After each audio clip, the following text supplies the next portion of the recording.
All right, all right. Welcome to this video, friends, on how not to take things personally. Now, this is a tricky one, and I'm going to do my best to give you my favorite tip that will help you not to take things personally.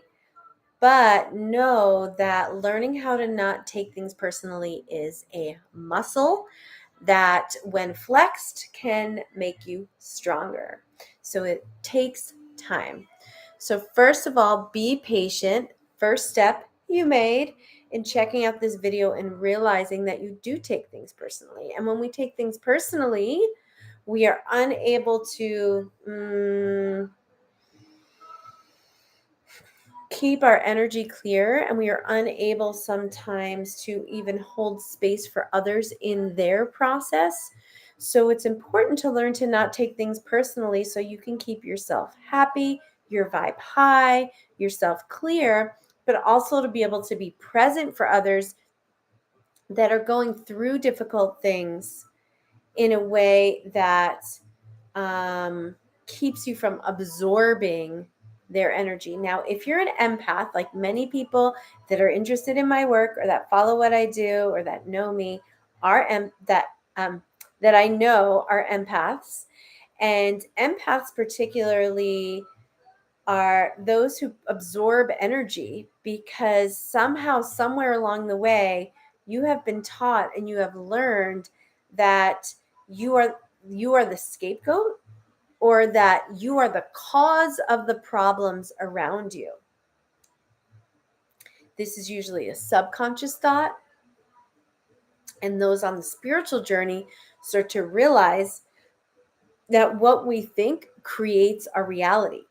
So, in that way, how you project your energy and how you absorb energy is absolutely something that you can learn to control.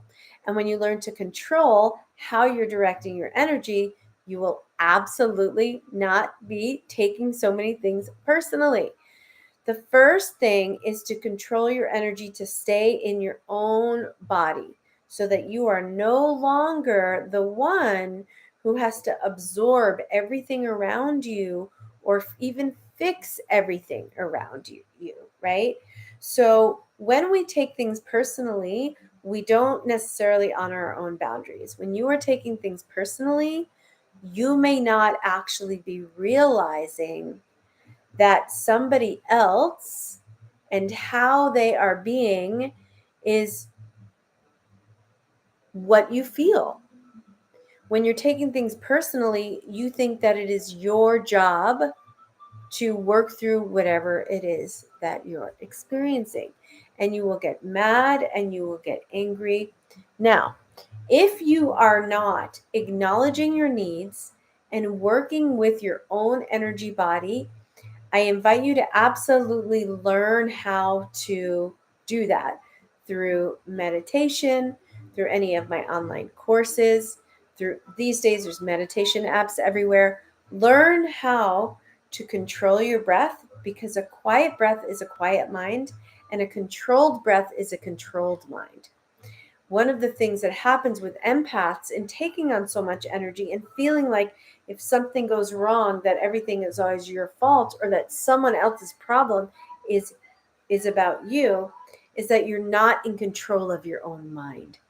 So we want you, we, me, all the angels that support your happiness, want you to discover how to control your own mind through controlling your breath and through taking time to get quiet, to slow down, so that you can come into your power and no longer take responsibility for that which is not yours to carry or yours to take on.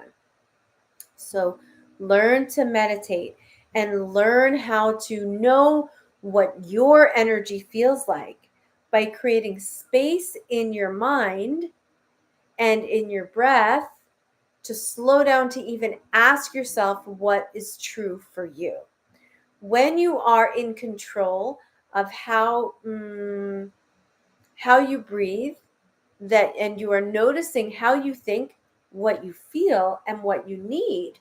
It is no longer confusing as to what other people feel and what you feel, and it's not as difficult to differentiate between you and others. So absolutely my number one thing is to learn to meditate. Within that, there are many kinds of meditation, right? You know about visualization, meditating on manifesting, there's meditating for calm and peace. The kind of meditation that I prefer is the kind of meditation that teaches you how to run your own energy so that you're no longer taking personally the feelings of others. In the embodied meditation or running your energy, you're able to track what you feel in your body in any given moment in a way that is no longer blaming other people for what you feel. This again is a process. This is not something that you could learn just from a video and then you understand it. It's not like you're looking up a technique and then you suddenly understand a whole comprehensive system and so you could fix your computer. This is something that requires cultivation and practice in order to be able to do it. My glasses. Somebody's here live with me. Hi. Hey. Yeah. So as you learn how to meditate, as you learn how to calm your mind through regulating your breath, literally sitting down, you can light a candle.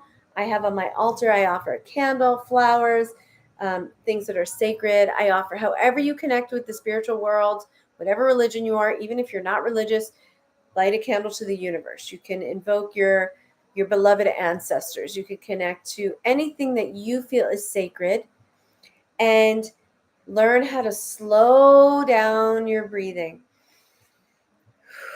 And then what you do is you let your thoughts start to be replaced through the sound of your breath and the awareness of your breath. And so you start to what we call run your energy. I listen to music to relax. Yeah. So this particular technique is not about relaxing. This is about learning how to feel your energy and know the difference between. Thank you for sharing. I'm glad somebody's here watching. I'm just starting to do these live videos, so I'm really excited. Thank you. Hey, George.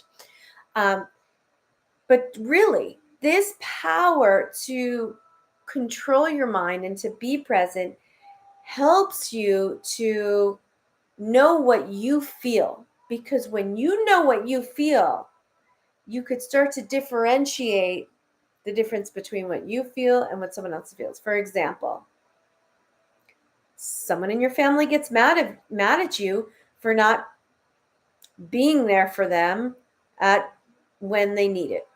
Okay. If you haven't within yourself agreed to be there for them in that way, or maybe you decided that day that you were going to go shopping or meet a friend or do something, you could check and feel if you are in integrity or you are not in integrity. And if you know that this is not your issue because you didn't agree to be there, then you cannot take it personally. And if you feel it personally because they're mad at you, begin to practice your breathing. Begin to practice calming the mind, grounding yourself, and allowing yourself to differentiate between their anger, their emotions, their feelings, and your truth and your feelings. Sometimes that takes a few minutes. This is how we begin to do self-healing work at my school and in my own practice, by literally connecting the body, the heart center, and the emotions. We do that through grounding, through feeling, through activating the heart, and through being authentically present with how we feel. In that way, you start to honor your needs, learn what your desires are, and you're not just reacting to life or other people's energies or requests, but you are creating naturally your results standing in your own authentic truth. You can also meditate, and it's more like a mindfulness with your eyes awake. So you can, if somebody is offended or they're in a certain, energy play or codependent, sticky kind of dynamic with you, you can absolutely begin to drop in to the awareness of what it is that you are feeling and ground yourself in the moment and go, and then reflect. I hear that you're angry. I hear that you're upset. I'm sorry if there was miscommunication. In myself, I feel blank. I was committed to this, I was committed to that. And you clean it up. Many ways to clean it up. A lot of times, people who take things personally, again, are empaths and may actually be really dealing with self-worth issues. If you're someone who really deals with self-worth issues, check out my video on how to deal with 3 ways, how do I call it? 3 tools to heal your self-worth. Very, very important as well. And I'll post that up here somewhere for you to check out. Yes, if you find that emotions are difficult to manage, absolutely check out my videos, because when you learn to meet yourself where you are, which is what a lot of these trainings are about, you no longer need to try to escape, bypass, or convince other people that your needs are worthy of being met. So thank you so much for checking out this video for my one live guest. And in the future now, for those of you who check this out, please take a moment and subscribe to stay updated when I go live again. I hope this helped. Let me know your takeaways below.